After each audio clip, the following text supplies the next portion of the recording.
رب العالمين والصلاة والسلام على سيدنا محمد وآله وصحبه أجمعين.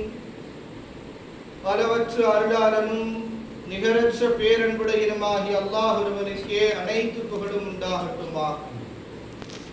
ஈருலக தூதர் கருணை நாயகம் காருண்ய நபிகள் நாயகம் ஸல்லல்லாஹு அலைஹி வஸல்லம் அவர்கள் மீதும் அவர்களுடைய அடிச்சுவடுகளை அப்படியே பின்பற்றிய சத்திய சஹாபாக்கள், சன்மார்க்க தொண்டர்கள், தாபிகங்கள், தபழ் தாபிகங்கள், உலமாக்கள், சுகதாக்கள், வலிமார்கள், இறைநேசர்கள், குறிப்பாக அல்லாஹுடைய அடியார்களாக இருக்கக்கூடிய நம்மின் மீதும் அல்லாஹுடைய வற்றா கிருபை என்றென்றும் துணி நிலவட்டுமாக.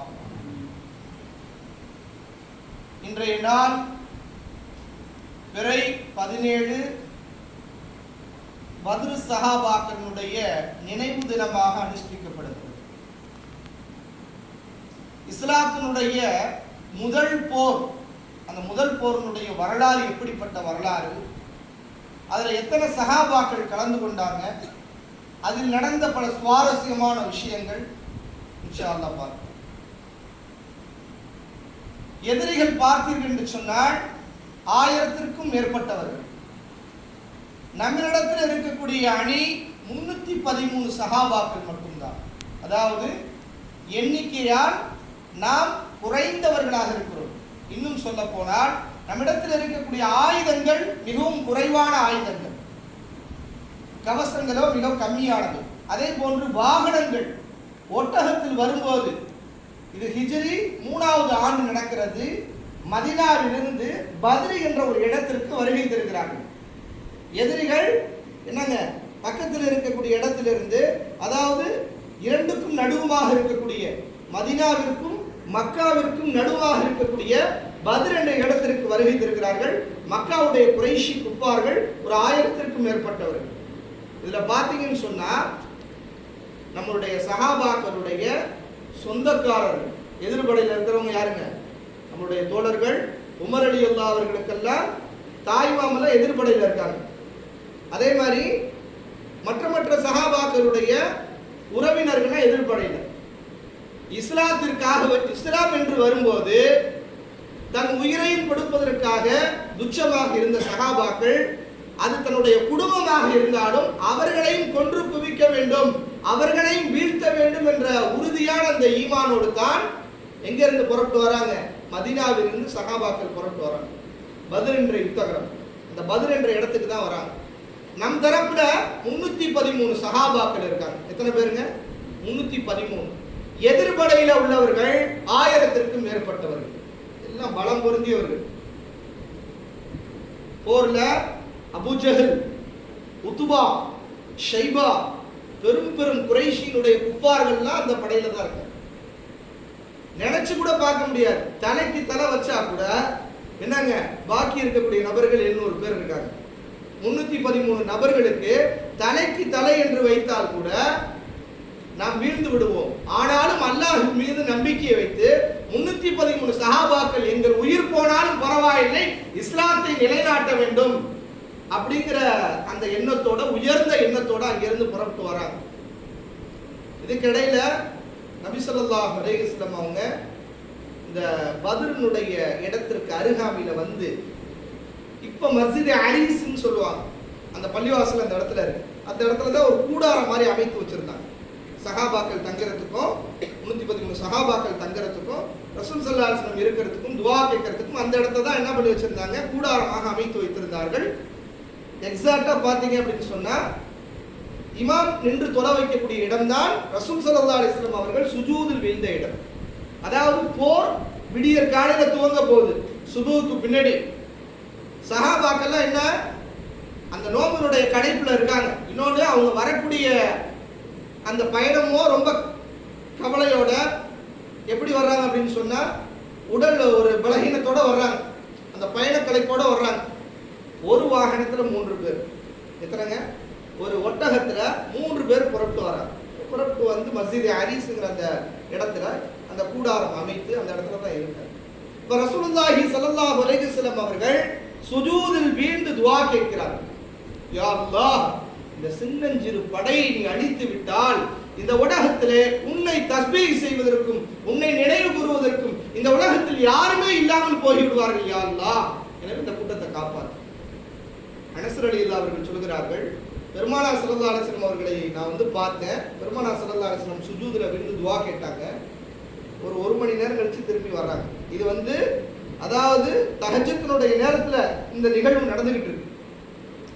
ஒரு மணி நேரம் கழிச்சு வர்றாங்க. இரவனுடைய முற்பகுதியினுடைய நேரம், நடுநிசி நேரத்துல ஒரு மணி நேரம் கழிச்சு வர்றாங்க. அப்பயும் என்ன பண்றாங்க, ரசூல் ஸல்லல்லாஹு அலைஹி வஸல்லம் சுஜூதை விட்டு எந்திரிக்கல. சுஜூதில் வீழ்ந்து இந்த உம்மத்துக்காக துஆ செஞ்சுக்கிட்டு இருக்காங்க.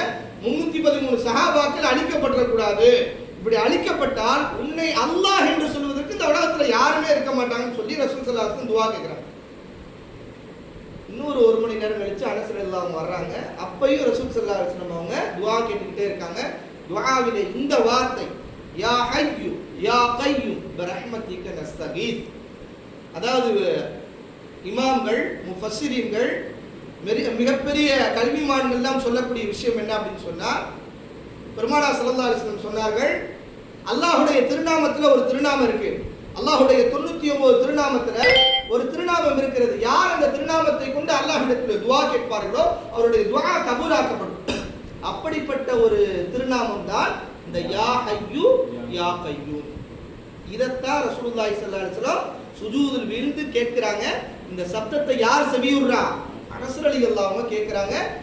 ரசூல் ஸல்லல்லாஹு அலைஹி வஸல்லம் அவர்கள் இஸ்முல் ஆலம் என்று சொல்லக்கூடிய அல்லாஹ்வுடைய மிகப்பெரிய அந்த பெயரை கொண்டு துஆ கேட்டார்கள் அப்படின்னு சொல்லப்படுது.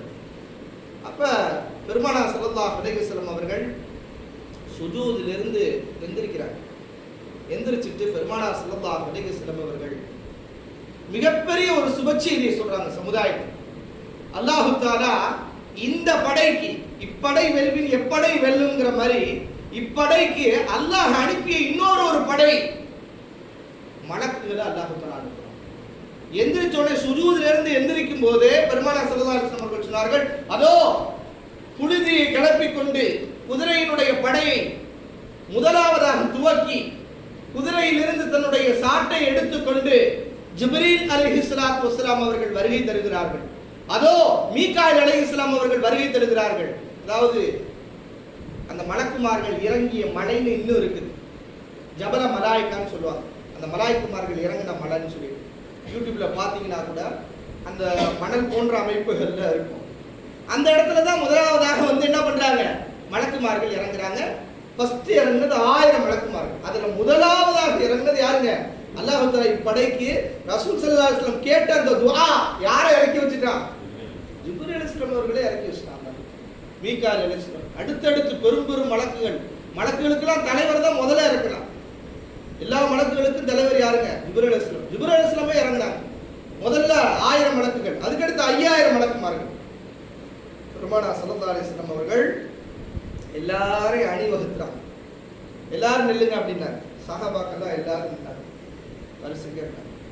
ரசூல் ஸல்லல்லாஹு அலைஹி வஸல்லம் ஒரு சின்னதா ஒரு குச்சி, கையில ஒரு குச்சி எடுத்துட்டு அந்த குச்சியை என்ன பண்ணாங்க, பெருமானார் ஸல்லல்லாஹு அலைஹி வஸல்லம் அப்படியே தட்டிக்கிட்டே வந்துட்டு சஹாபாக்களை வரிசையா இருந்தாங்க. ஒரு சஹாபியுடைய வயிறு மட்டும் என்னங்க உப்பி இருந்துச்சு. அந்த சஹாபியுடைய வயிறு என்ன பண்றாங்க, ரசூல் ஸல்லல்லாஹு அலைஹி வஸல்லம் அந்த குச்சியை வச்சு என்ன பண்றாங்க, உள்ளக தள்ளுறாங்க. அந்த சஹாபி உள்ளக. அப்ப அந்த சஹாபி அந்த இடத்துல சொல்றாரு, யா ரசூலுல்லாஹ், அல்லாஹ்வுடைய தூதரே, எனக்கு நோவினை கொடுத்துட்டீங்க, பதிலுக்கு நானும் உங்களுக்கு நோவினை கொடுக்கணும் அப்படின்னு சொல்றாரு. சஹாபாக்களுக்கு ஒரே ஆச்சரியம்.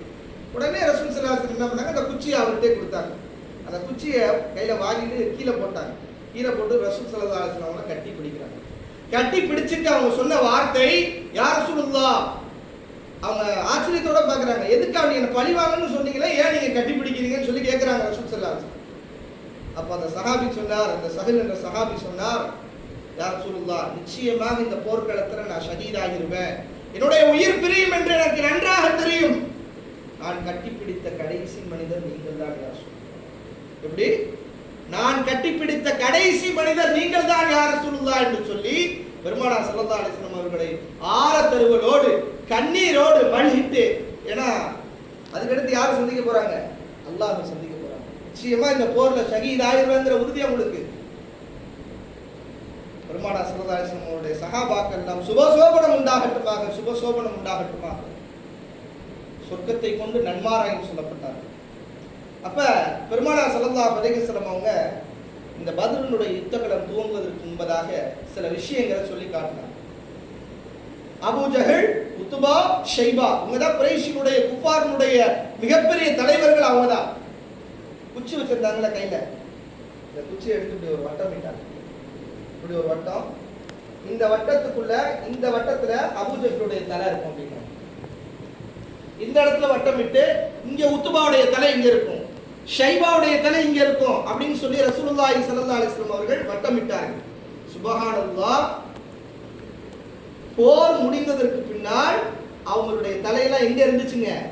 எந்த இடத்துல ரசூலுல்லாஹி ஸல்லல்லாஹு அலைஹி வஸல்லம் வட்டமிட்டாங்களோ அந்த வட்டத்துக்குள்ளதான் கிடந்துச்சு. அதை விட்டு தாண்டி போகல, ஒரு இன்ச்சு கூட என்னங்க தாண்டி போட, அந்த வட்டத்துக்குள்ள கரெக்டா கிடந்துச்சு. அந்த வட்டமும் அழிக்கப்படல. இந்த போர்க்களத்துல கரெக்டா அந்த வட்டத்துக்குள்ள என்னங்க அந்த தலை கிடக்கு. இந்த போர் துவங்குவதற்கு முன்பதாக 2 சிறார்கள், ஒரு 14-15 வயசு சிறார்கள் இந்த போர்ல கலந்துக்கிறாங்க. போர்ல கலந்துக்கிறதுக்கு அனுமதி கேட்கிறாங்க. எங்கள் ரசூலின் மீது, எங்கள் ரசூல் ஸல்லல்லாஹு அலைஹி வஸல்லம் அவர்கள் தொழுது கொண்டிருக்கும் போது ஒட்டகத்தினுடைய கழிவுகளை போட்டு பெருமானாரை வேதனைப்படுத்தினானே அபூ ஜஹல், அந்த அபூ ஜஹலை நாங்கள் கொல்ல வேண்டும். 2 சிறார்கள் கேட்டாங்க. ஆனா அபூ ஜஹல் என்ன பண்ணல, இவங்க பார்க்கல, இவங்களுக்கு யாருன்னு தெரியாது. ஆனால் பேரை மட்டும் கேட்டிருக்காங்க. யார் பண்ணது, நோவியை பண்ணது, ரசூல் ஸல்லல்லாஹு அலைஹி வஸல்லம் தொழுதுகிட்டு இருக்கும்போது, இது வந்து சம்பவத்திற்கு முன்னாடி தொழுதுகிட்டு இருக்கும்போது, ரசூல் ஸல்லல்லாஹு அலைஹி வஸல்லம் தொழுது கொண்டு இருக்கும்போது ஒட்டகத்தினுடைய குடலை போட்டு ரசூல் ஸல்லல்லாஹு அலைஹி வஸல்லம் எந்திரிக்க முடியாத அளவுக்கு வேதனை கொடுத்தவன் என்னங்க அபூ ஜஹல். அதை பார்த்துட்டு சிரிச்சுக்கிட்டு இருந்தான். அப்ப இந்த போர் துவங்குவதற்கு முன்பதாக முஆது, முஅப்பிது என்று சொல்லக்கூடிய 2 சிறார்கள் அனுமதி கேட்கிறாங்க. அப்ப ரசூல் ஸல்லல்லாஹு அலைஹி வஸல்லம் என்ன பண்றாங்க, அனுமதி கொடுக்குறாங்க. அந்த வட்டமிட்டு காட்டினாங்கல்ல அபூ ஜஹலுடைய தலைக்கு இருக்குன்னு சொல்லி. இப்ப போர்க்களம் நடந்துகிட்டு இருக்குது. போர்க்களத்துல பாத்தீங்கன்னா மலக்குகளும் கலந்துக்கிறாங்க. எந்த அளவுக்குன்னு சொன்னா உச்சபட்சமாக சென்றுகிட்டு இருக்கு. போரினுடைய அந்த உச்சபட்சம் போய்கிட்டு இருக்கக்கூடிய அந்த சூழ்நிலையில அனஸ் ரலியல்லாஹு அவர்கள் சொல்றாங்க, அந்த முஆது, முஅப்பிது என்ற அந்த 2 சிறார்களை பார்த்து சொல்றாங்க, நீங்கள் தேடி அபூ ஜஹல் அதோ வந்து கொண்டிருக்கிறான் அப்படின்னு சொன்ன மாத்திரத்திலேயே சீறி பாய்ந்தாங்க. 2 சிறார்கள், சிறுத்தை போன்று 2 சிறார்கள் சீறி பாய்ந்தார்கள். அவன் வந்த அந்த வாகனத்தினுடைய அடிப்பாகத்தை, அந்த குதிரையை என்ன பண்ணாங்க, காலை தட்டி விட்டு அவன் கீழே விழுந்தான்ல, ஒரே போடு அவனுடைய தலை கரெக்டா எங்க விழுந்துச்சு. ரசூல் ஸல்லல்லாஹு அலைஹி வஸல்லம் எந்த இடத்துல வட்டமிட்டார்களோ அந்த இடத்துல எக்ஸாக்ட்டா கரெக்டா வந்து விழுந்துச்சு. இந்த போர்ல மலக்குமார்கள் ஃபர்ஸ்ட் 1000 மலக்குமார்கள், அப்புறம் 5000 மலக்குமார்கள், 5000 சொல்றான். வலகத் நஸரக்குமுல்லாஹு பிபத்ரின் வஅன்தும் அதில்லா, நீங்கள் அறிந்த நிலையில் இந்த போரை உங்களுக்கு வெற்றிகரமாக ஆக்கி கொடுத்தோம்னு சொல்லிட்டு அல்லாஹ் குர்ஆனுடைய வசனத்துல சொல்றான். சஹாபாக்கள் நிக்கிறாங்க. சஹாபாக்கள் ஆச்சரியத்தோட பார்க்கறாங்க. என்ன ஆச்சரியம் அப்படின்னா, சஹாபாக்கள் வெற்றத்துக்காகவோ அல்லது என்னங்க அவங்கள தாக்குவதற்காக முற்பட்டு முன்னாடி போகும்போது, வெற்றத்துக்காக ஆயுதம் எடுக்கும் போது அவங்களுடைய உடல் 2ஆக பிரிந்து போகிறது. அதாவது தலை தானே தனியா விழுதா, அதே போன்று அவங்களுடைய உடலும் பிரிந்து போகுதா. இன்னும் சில சஹாபாக்கள் சொல்கிறார்கள், நாங்கள் இதுவரை பார்த்திராத மனிதர்களை பார்த்தோம். எங்க தோழர்களே கிடையாது. 313 தோழர்கள் தெரியும்ல, 313 சஹாபாக்கள்ல தோழர்கள் தெரியும்ல. இது அல்லாம மனிதர்களும் கலந்துக்கிட்டாங்க. அவங்க யாரும் மலக்குகள் தான். மலக்குகள் மனிதர்களுடைய ரூபத்துல கலந்துக்கிட்டாங்க. அப்ப சொல்றாங்க, சஹாபாக்கள் சொல்றாங்க, இதுவரை நாங்கள் அவர்களை பார்த்ததே இல்லை. அப்படி சில மனிதர்களை பார்த்தோம். அவர்கள் எப்படி உடுத்திருந்தாங்க, வெண்மையான ஆடை அவர்கள் உடுத்திருந்தார்கள். அவர்களுடைய தலை மொட்டையடிக்கப்பட்டிருந்தது. அவருடைய தலை மொட்டையடிக்கப்பட்டிருந்தது. கம்பீரத்தோடு தலப்பாகை கட்டியவர்களாக இருந்தார்கள். அப்படி மலக்குமார்கள் அல்லாஹ் தஆலா இறக்கி வச்சு போரினுடைய ஒரு உச்சபட்சமாக பெருமானார் ஸல்லல்லாஹு அலைஹி வஸல்லம் அவர்களும் சஹாபாக்களும் என்னங்க, பெருமானார் ஸல்லல்லாஹு அலைஹி வஸல்லம் அவர்கள் தங்களுடைய தரப்புல பாத்தீங்க அப்படின்னு சொன்னா, சஹாபாக்கள் 313 சஹாபாக்களுடைய தரப்புல பாத்தீங்கன்னா 14 நபர்கள் இழப்பு. எதிர்ப்படையில நிறைய நபர்களுடைய தலை துண்டடிக்கப்பட்டுச்சு.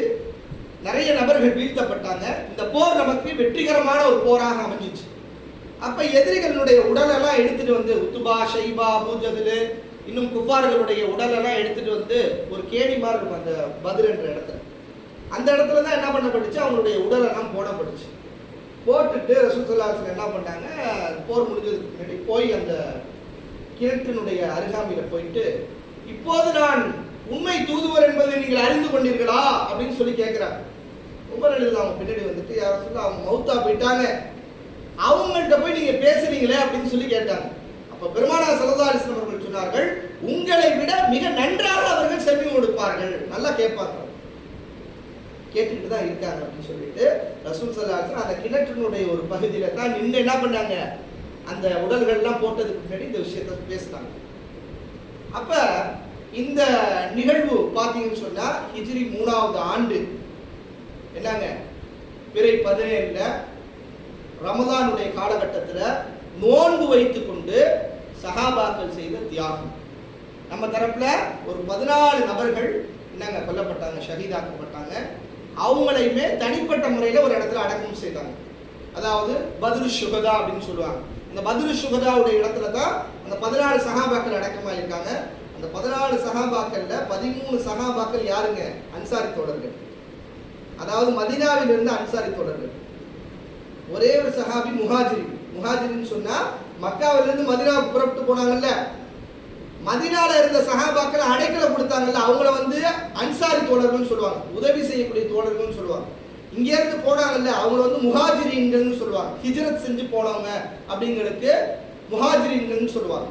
அப்ப முஹாஜிரின் வந்து என்னங்க, ஒன்னே ஒண்ணு, மொத்தம் 13 சஹாபாக்கள் அன்சாரி தோழர்கள். மொத்தம் நம்ம தரப்புல பாத்தீங்கன்னா 14 சஹாபாக்கள். அப்ப இந்த 313 சஹாபாக்களை பத்தி அல்லாஹ் குர்ஆன்ல சொல்லும்போது ரலியல்லாஹு அன்ஹும் வரது அன்ஹு, அல்லாஹ் அவர்களை பொருந்திக் கொண்டான், அவர்களும் அல்லாஹ்வை பொருந்திக் கொண்டார்கள்.